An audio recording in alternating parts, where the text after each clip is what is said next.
Muito obrigado. Responsabilidade, né? Eu, sinceramente, fico honrado em ter o privilégio de poder compartilhar com os irmãos a palavra, né? E uma responsabilidade a mais diante de tantos pastores e diáconos que já passaram pelo crivo da unção, estar aqui podendo compartilhar a palavra de Deus com cada um dos irmãos. Para mim é motivo de agradecimento e de honra a Deus por aquilo que Ele tem feito, né? Eu falo para os irmãos, estar aqui, né, é motivo de alegria, é motivo de ver realmente. Eu olho para o irmão Genésio, né? Quando eu cheguei aqui, o irmão é o último, né? Com exceção do irmão Petronilo. Todos os outros são safras novas, né? Então vão se renovando. Isso é igreja, né? Isso é igreja. Muitos dos irmãos que estavam aqui quando eu cheguei já não estão mais, né? Já estão desfrutando da glória. Então eu espero em Deus que nós também, nesta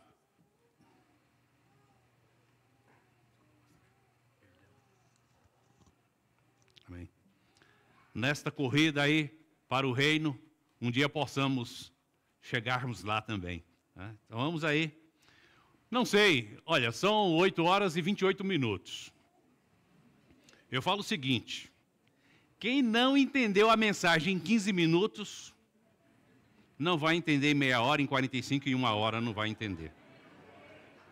Não vai. Né? Se não entenderam em 15, não adianta falar 1 hora. Então eu procuro trazer a compreensão dentro daquilo que foi revelado, né, para que possam ter entendimento no máximo em 20. Então, eu espero em Deus que nós possamos aí compartilhar aquilo que o Senhor tem colocado no coração e os irmãos realmente tirem proveito daquilo que o Senhor tem a nos ensinar. O texto está em Atos, capítulo 6, e os versículos são de 1 a 4. Atos, capítulo 6, versículo de 1 a 4. E nós vamos vendo aqui que hoje, né, aos irmãos que foram consagrados, não existe vida fácil. Né? Se você acha que as honras permanecem após a imposição de mãos, a única coisa que vem é trabalho. Né? Pode se preparar. E você vai trabalhar para que outros tenham vida melhor. Então, olha lá o que o texto diz. Atos, capítulo 6, versículo 1. Naqueles dias, crescendo o número dos discípulos, houve murmuração dos gregos contra os hebreus, porque as suas viúvas eram desprezadas na distribuição diária de alimento. Então os 12, convocando os discípulos, disseram: não é razoável que nós deixemos a palavra de Deus e sirvamos as mesas. Escolher, irmãos, dentre vós, 7 homens de boa reputação, cheios do Espírito Santo e de sabedoria, aos quais constituamos sobre este importante negócio. Mas nós perseveraremos na oração e no ministério da palavra. Amém? Vamos orar. Santo Deus e Pai, lemos a Tua palavra e pedimos, em nome de Cristo Jesus, que o esclarecimento trazido traga-nos entendimento do que o Senhor tem a nos ensinar e da responsabilidade, Santo Deus, que tem confiado a cada um de nós. Pedimos que o Senhor nos ajude e que o Teu Espírito nos oriente, pois oramos em nome de Cristo Jesus. Amém. Então, o que é que acontece aqui? E é bom nós olharmos que o grande problema nesta comunidade era ali a tensão criada entre duas comunidades que participavam e viviam no mesmo lugar. E nós vamos olhando que não eram pessoas estranhas, eram irmãos, né? Fazia parte da mesma igreja. O grande problema é que uns falavam em grego e outros falavam em aramaico, né? Se entendiam, porém com culturas diferentes e ali compreensão diferentes, porque uns buscavam o seu entendimento no texto em grego e outros buscavam conhecimento no texto em aramaico. E ali, então, eles olhavam e achavam que um grupo de pessoas puxavam a sardinha para um lado e não para o outro. Então começa um problema. Então vocês, irmãos, que foram consagrados ao diaconato, saiba disto. E por que é que as pessoas discutiam? As pessoas discutiam por causa da distribuição de alimentos. Eu vi aqui o irmão Will falando que na pandemia distribuíam alimentos. É assim. Não existe nada pior do que você estar diante da fome.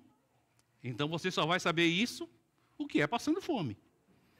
Se não passa fome, não vai saber. Mas aqui tinha este problema.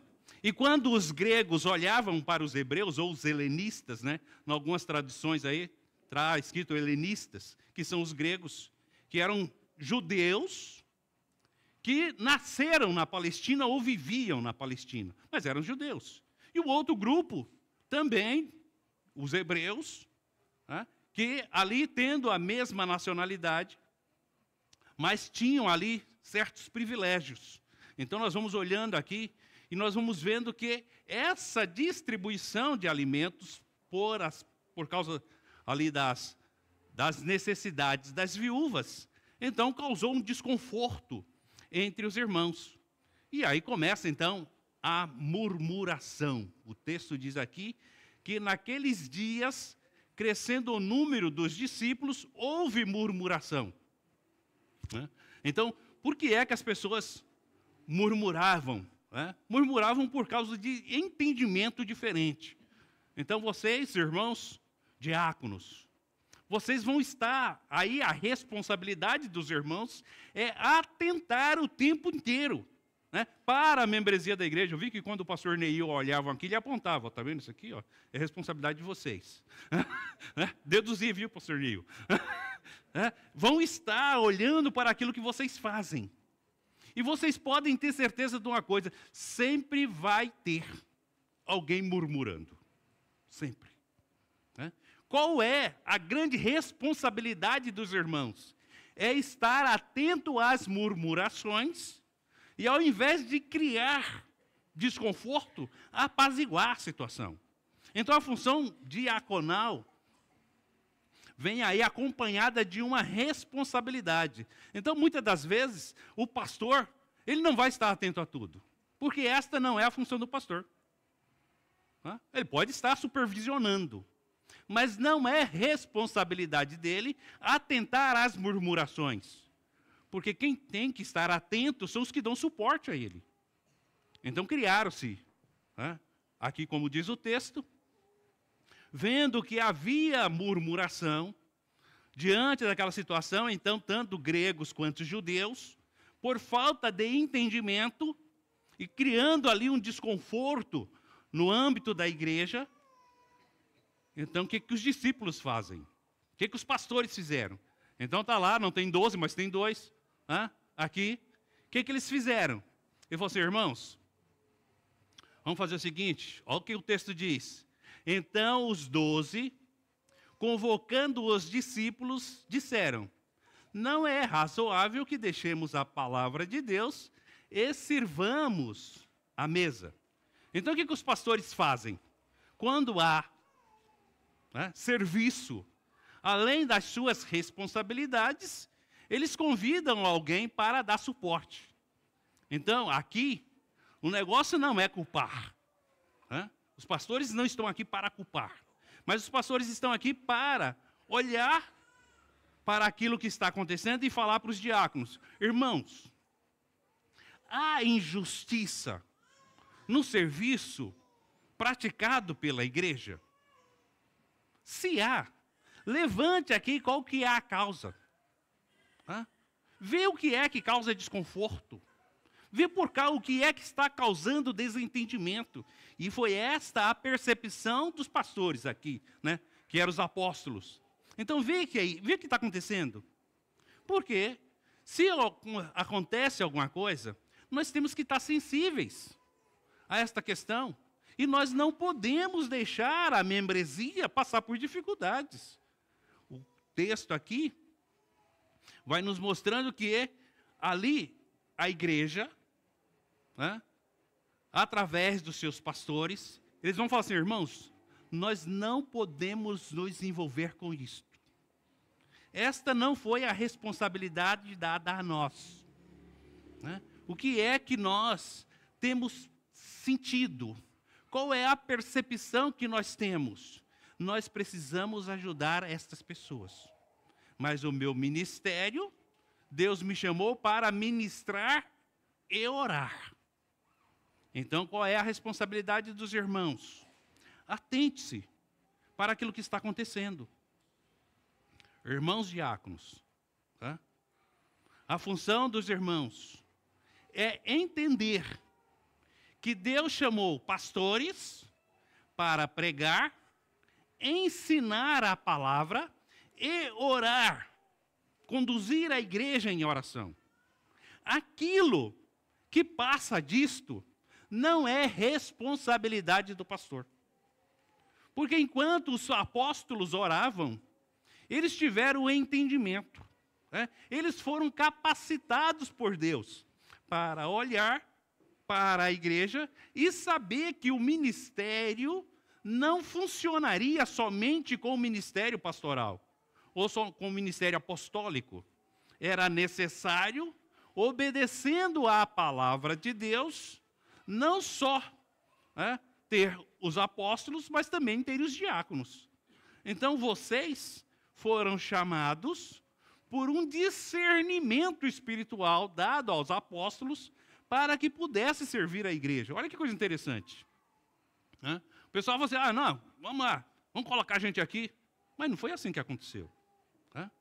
Eles, em oração, Deus então dá o discernimento: olha, precisa de gente. Da mesma forma que estava lá Moisés, cheio de responsabilidade, cheio de atribuição, vem Jetro e fala assim: Moisés, não, você não pode fazer um negócio desse sozinho. Constitui aí líder de 1000, líder de 100, líder de 50, para te dar suporte, senão você não aguenta. E aqui na igreja não é diferente. Então, quais são os dois cargos oficiais da igreja?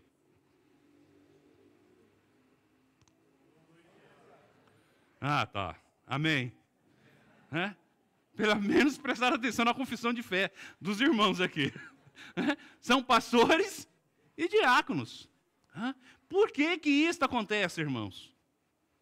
Por causa da necessidade contínua do trabalho de assistência aos necessitados. Então veio os diáconos. Então os irmãos foram chamados, como diz o texto aqui, porque não é razoável que os apóstolos aqui, no caso os pastores, deixassem o seu ministério para servir à mesa. O pastor pode servir?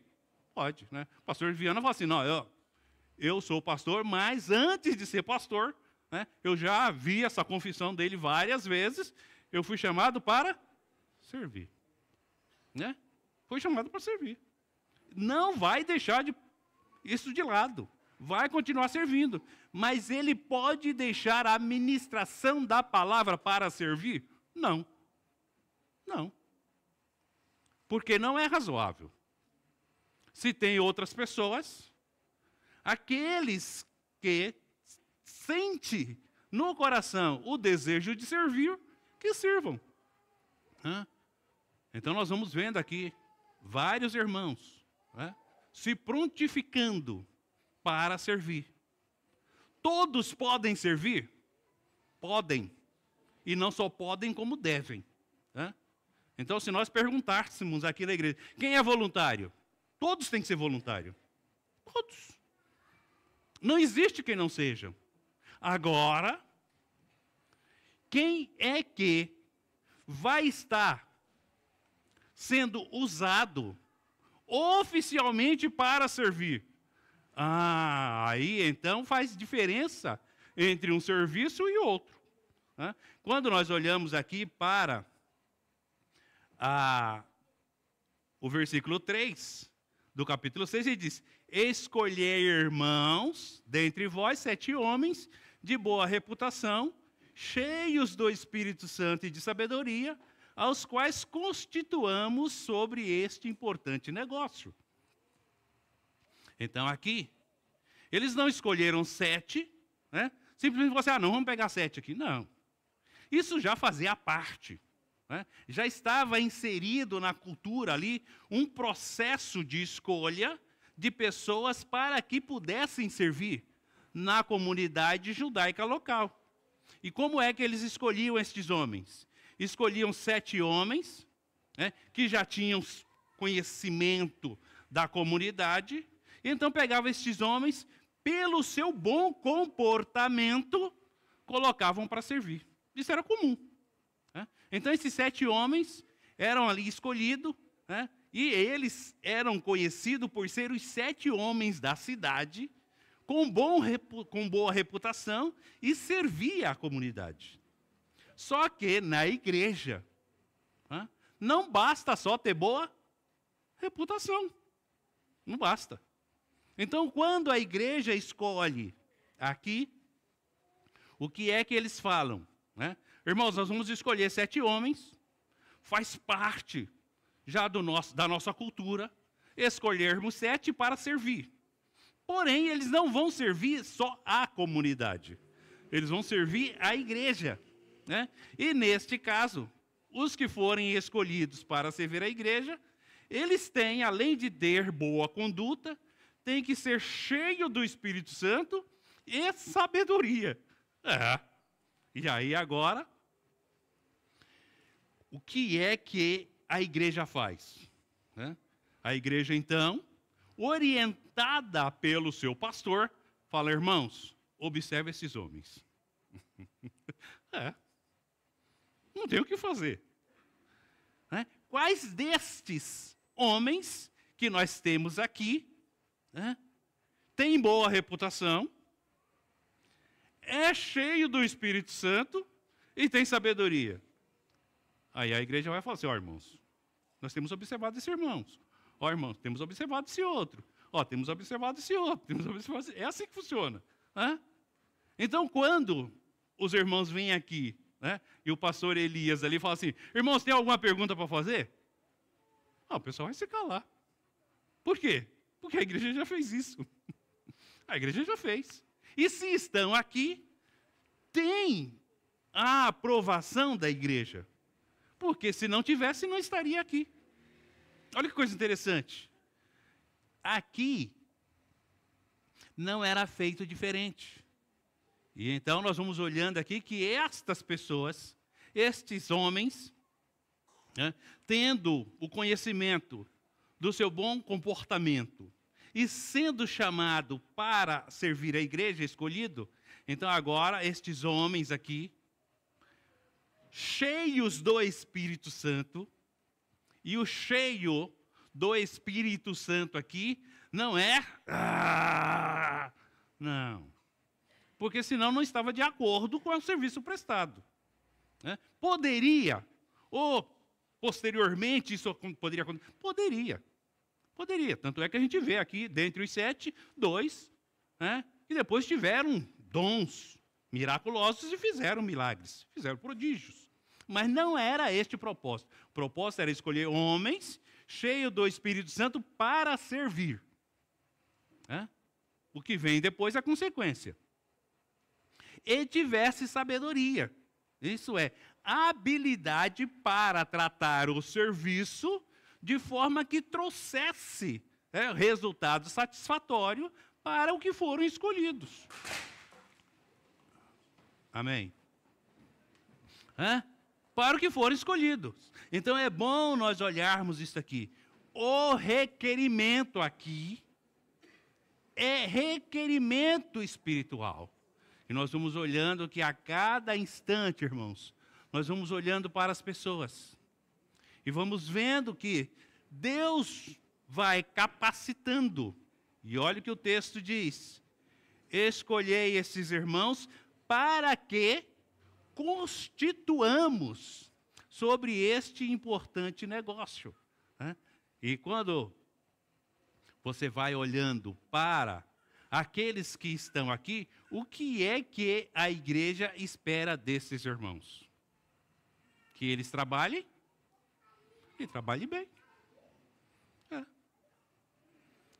Você, aqui, olhando para a prestação deste serviço, vai vendo que quem é que tem a autoridade para disciplinar, para orientar, para conduzi-los a fazer o trabalho da melhor maneira possível? Os pastores. Quem é que ia orientar os diáconos escolhidos a fazer um bom trabalho? Aqueles que o chamou. Então, quando você olha aqui, e os apóstolos falam, olha, traga estes homens para que os constituamos. Nós estamos aqui, nós damos a ele as responsabilidades, e eles, como governantes deste ministério, serão governados pelos seus líderes, os apóstolos. E nós vamos aqui a cada instante vendo que a vontade destes homens tem que ser a fazer a vontade de Deus. Quando nós olhamos para eles, eles têm que ter, eles têm que dar um bom testemunho, eles têm que ser pessoas confiáveis, eles têm que ter a capacidade de assumir responsabilidades e ter autoridade. Porque senão não serve para ser diácono. Então, primeira coisa, aquele que foi chamado tem que ter um bom testemunho. Porque se não tivesse, não seria chamado. O diácono, aquele que foi chamado para servir, quem delegou a ele a responsabilidade tem que confiar no serviço prestado. Porque não existe nada pior do que você delegar a alguém alguma responsabilidade e não confiar na pessoa. Então está sempre achando que o indivíduo vai estar lá, né? Querendo te dar uma apunhalada. Está errado. Ele tem que ser uma pessoa de confiança, tanto para os pastores quanto para a igreja. Tem. E é bom nós olharmos para isto. As pessoas que assumem esta responsabilidade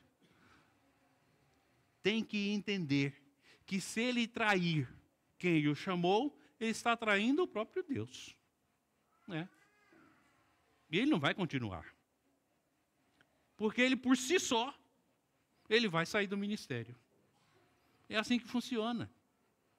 E nós vamos olhando aqui que os pastores não têm que estar preocupados. Não tem. A partir do instante que ele confia a alguém a fazer determinado serviço, ele não tem que estar preocupado. Por quê? Porque ele sabe que aquele que foi chamado, o compromisso dele não é com o pastor. O compromisso dele é com Deus. E aí nós vamos vendo, quando estes homens recebem a imposição de mãos, a responsabilidade que cai sobre os seus ombros. E não só deles, como de toda a igreja. E qual é aqui o que o texto vai nos orientando e vai nos dando o entendimento para que possamos, olhando para aquilo que o Senhor tem nos dado, olharmos para os nossos pastores e fazermos com que eles, através daquilo que foi confiado, que é o ministério da palavra e a oração, como está lá em Atos 2:42, ele diz, e nós perseveraremos na doutrina dos apóstolos, na comunhão, no partir do pão e nas orações. Quem é que tem que fazer isso? Todos. Qual é a responsabilidade dos pastores? Mas nós perseveraremos na oração e no ministério da palavra. Por que o diácono tem que trabalhar? Porque o pastor tem que ter tempo de orar. E orar aqui não é falar. Não é. Orar aqui é ouvir. Orar aqui é o pastor parar para meditar, dar tempo a Deus para falar com Ele. Não é Ele falar com Deus. Porque Ele vai aprender ouvindo, não aprender falando. E o que os apóstolos precisavam aqui era tempo para dar tempo a Deus, para Deus falar com eles. E aí você vai vendo que os diáconos vão trabalhando para trazer ao pastor condições de apresentar aquilo que Deus tem colocado no seu coração através do ministério da palavra para eles serem edificados, para edificar a igreja. Então, enquanto o pastor persevera na oração, persevera no ministério da palavra, ele precisa tempo para consagrar. Ele precisa tempo de devoção. Então, eu falo para os irmãos na igreja, pregar em 15 minutos é fácil. Difícil é preparar a mensagem para pregar 15 minutos. Essa é que é a parte difícil. Então, quando eu falo para os irmãos da igreja, eu sempre dou a oportunidade para os irmãos da igreja pregar. Então, todo último domingo do mês eu dou a oportunidade para o irmão pregar. Eu faço isso para vocês sentirem como que é. Porque você tem que passar 5, 6, 8 horas estudando para falar 10 minutos. É assim que funciona. E você só vai sentir isto quando você passar 5, 8, 10 horas lendo. E depois você acaba de ler. Você não entende nada do que tem lido. Não vem nada na sua mente para compartilhar. Você não sente o desejo de compartilhar nada daquilo que você leu. E você tem que preparar tudo de novo. É por isso que o pastor tem que ter tempo. É por isso que o pastor precisa de diácono. É por isso que a igreja precisa estar orando. Porque se não estiver orando, não tem edificação. Não tem crescimento espiritual. Então, olha para aquilo que Deus tem confiado a esta igreja. Os homens que têm colocado-se à disposição para trabalhar, para que através do seu trabalho a igreja possa crescer, a igreja possa ser alimentada, a igreja possa ter realmente o suporte que precisa, não só espiritual, como material, para continuar fazendo com que o reino de Deus seja edificado e glorificado. Amém? Deus abençoe. O tempo acabou. Tenha uma boa noite. Muito obrigado.